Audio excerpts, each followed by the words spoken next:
नमस्कार मित्रों, मैं reiki grand master Manish Kumar Sharma और आज हम बात करेंगे कुछ ऐसी खास चीज के ऊपर जिसकी जानकारी हमको होनी चाहिए लेकिन होती नहीं है।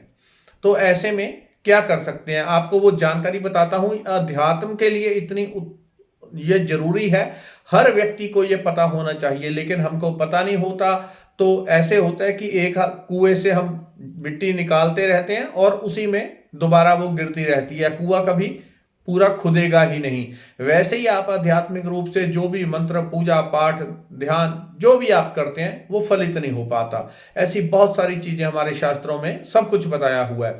फलित नहीं हो पाता किस किस समय पे, यानी जो आपने पूरा साल मान लो मेहनत की, पाठ पूजा मंत्र जाप सिद्धि कर ली, मंत्र सिद्ध कर लिया, कुछ भी सिद्ध कर लिया और आपको ये चीज नहीं पता है, तो एक टाइम आएगा।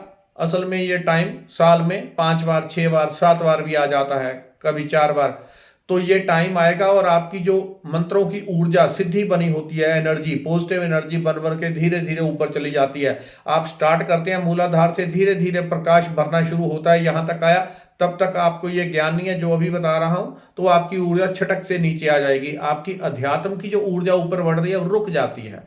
ये क्या होता है, जैसे 4 सिद्ध रात्रियां एक तरह से, जिस टाइम पे ऊर्जा न्यूट्रल होती है।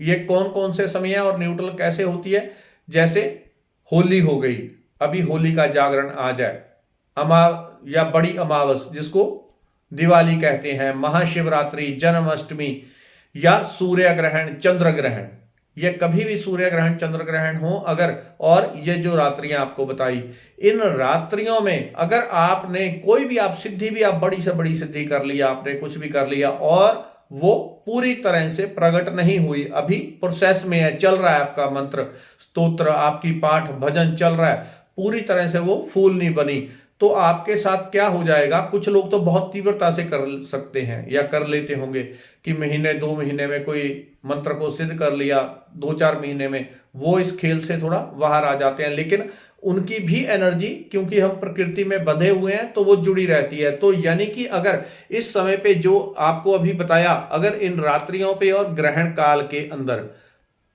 आप अपने जो नियमित रूप से मंत्र जाप, पाठ पूजा, मेडिटेशन, आप जो कुछ भी करते हैं, अगर आप उसको नहीं करेंगे, अगर आप उसको नहीं करेंगे तो उसकी जो पावर बनी होती है, जैसे थर्मामीटर है, यहां से आपने मंत्र जाप शुरू किया, कोई स्तोत्र, कोई सिद्धि कुछ करने के लिए, नॉर्मल आप अपना पाठ भजन कर रहे हैं, आप हर रोज थोड़ा थोड़ा कर रहे हैं, धीरे धीरे 1 2 3 4 5 6 7 8, यहां 50 तक आपका पॉइंट पहुंच गया पॉजिटिव एनर्जी का, धीरे धीरे पूरी बॉडी में भर गई।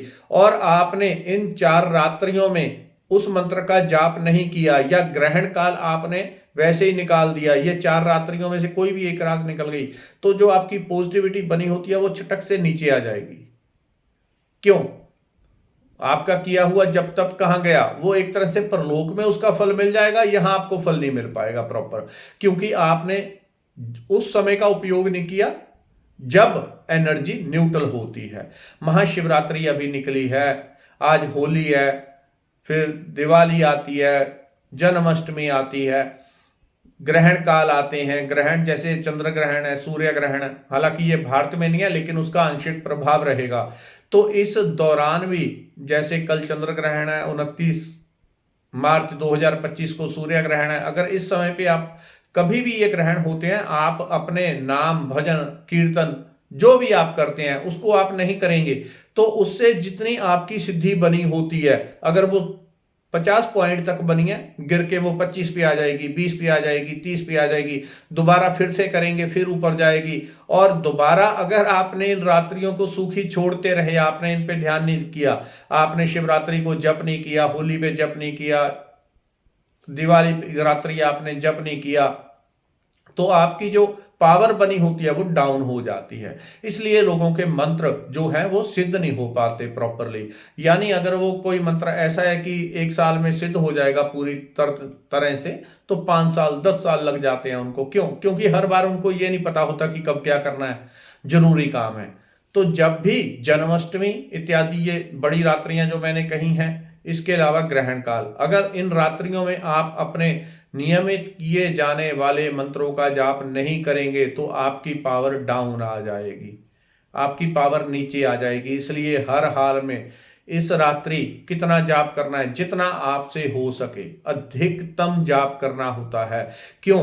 क्योंकि जितना आप जाप करेंगे, मान लो आपने एक 100 माला कर ली, तो आपकी 100 माला का फल वो 100 माला का नहीं रहेगा। वो 100 माला का फल आपको 10,000 माला के बराबर मिलेगा। आपने मेडिटेशन 1 घंटा कर लिया या 2 घंटे कर लिए, वो 2000 घंटों के बराबर। उससे जितनी पॉजिटिविटी, जितनी परमात्मा की कृपा आपके ऊपर बरसनी चाहिए, 2 घंटे करके 2000 घंटों के बराबर आपको पॉजिटिव एनर्जी मिल जाती है।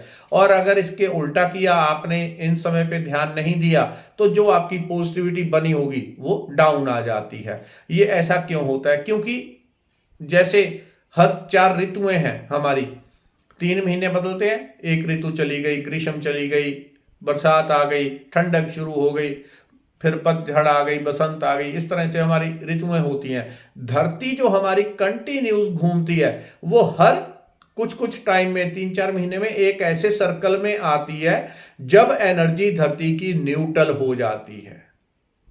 न्यूट्रल अर्थात जितनी तामसिक, भूत प्रेत, खराब ऊर्जाएं हैं, उनके भी सारे बंधन खुले होते हैं। वो भी अपनी प्रचंडता के साथ काम करती हैं। और जितनी पॉजिटिव एनर्जी, देवी देवताओं की शक्तियां, पवित्र आत्माओं की शक्तियां, वो भी पूरी तरह से जागृत हो जाती हैं। तो इसलिए, क्योंकि पूरी तरह जागृत होती हैं, तो इन रात्रियों में हर हाल में पूरी रात वैसे तो जागरण करना चाहिए।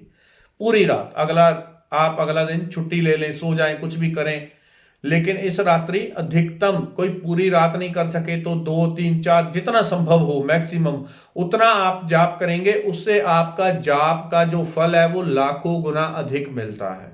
नॉर्मली हम जब हवन शुरू करते हैं, किसी ने, सबसे बड़ी चिकित्सा होती है हवन, तो हवन का फल लोगों को कई बार प्रॉपर, अधिकतर लोगों को नहीं मिल पाता। उसके पीछे कारण है। जितने भी पंडित पुरोहित करते हैं, वो ऐसे ही बस स्वाखे करके उठा देते हैं काम को। वो क्या करते हैं, वो धरती पे किसी का पाठ किया, कुछ भी किया, उसके बाद हवन डाल दिया। ये नहीं देखना कि हवन का मुहूर्त है कि नहीं। हवन का फल तब मिलता है जब अग्नि का वास धरती के ऊपर होता है। जब अग्नि का वास पाताल में हो, आकाश में हो, आप कितना भी हवन करते रहो, किसी काम नहीं आएगा। अगर आप रेगुलर हवन करते हैं पूरा पूरा साल, तो आप कभी भी बिना दिन देखे आप कंटिन्यूस हवन करते जाएंगे, कोई दिक्कत नहीं है। लेकिन शुरुआत अग्निवास से की जाती है। लेकिन ये जो 4 रात्रियां होती हैं, ग्रहण काल में हवन नहीं करना है, लेकिन 4 रात्रियों में जो मैंने अभी बोली है, शिवरात्रि, होली, दिवाली, जन्माष्टमी, ये जो रात्रियां हैं, इसके ऊपर मुहूर्त नहीं देखना पड़ता। ये और अमावस, पूर्णिमा, ये खास ऐसे समय होते हैं कि बिना पंडित को पूछे आप हवन करेंगे, आपको 100% लाभ होगा ही होगा। ये समय काल से एक तरह से परे होते हैं। तो इस रात्रि आप चाहें तो पूरी रात जितना भी आपसे हो सके आप हवन कर सकते हैं। कम से कम इतना जरूर करना है कि रात्रि में जब आपने जागरण करना है, जाप करना है, जाप कितना करना चाहिए, जितना आपसे अधिकतम हो सके। 1 माला, 10 माला, 50, 100, जितना आप अधिक करेंगे उसका लाखों गुना फल हो जाता है। तो कम से कम एक जोत, एक धूप ये जरूर जलाना है इस टाइम पे। उससे क्या होता है, ये बॉडी की जो नकारात्मक ऊर्जा होती है, जो ज्योति जलती है, वो लगातार खींचती है सारी नकारात्मक। इसके बाद मैं उसके ऊपर एक वीडियो बना के भी आपको अग्नि स्नान की दे दूंगा कि अग्नि कैसे महत्वपूर्ण होती है। वो बॉडी से निकलने वाली सारी नकारात्मक ऊर्जा को भी खींच के जला देगी। और कोई बाहर से भी नेगेटिविटी आएगी तो मैक्सिमम 80% संभावना है कि कोई बाहर से नेगेटिविटी, भूत प्रेत, जब आप जाप करते हैं तो वो चीजें घूमती हैं, उसको ये ज्योति आपके पास नहीं फटकने देगी। ज्योति का अपना आभा मंडल है, कोई भी नेगेटिविटी आपके पास नहीं फटक पाती। इसलिए रात्रि में एक जोत जला के, गंगा जल पास में रख के, अथवा तुलसी, जो भी संभव हो, आप रात्रि में अधिकतम जाप करें। उसका लाखों गुना ऐसा फल होता है कि जन्मों जन्मों के हमारे पिछले जो कर्म है, नेगेटिव कर्म, वो नष्ट हो जाते हैं। और आपकी कोई विशेष प्रार्थना हो, कोई सिद्धि करनी है कि मेरा ये हो जाए, वो हो जाए, वो हो जाए, जो भी चाहिए, उसके लिए संकल्प करें, भगवान से प्रार्थना करें, मेरा ये कार्य प्रभु सिद्ध कर दें। आज मैं इतना आपका 2 घंटे 4 घंटे इसी मनोरथ को पूर्ण करने के लिए जाप करूंगा। इस तरह से आप संकल्प करके कर सकते हैं, आपको रिजल्ट साफ साफ दिखते हैं। धन्यवाद, नमस्कार।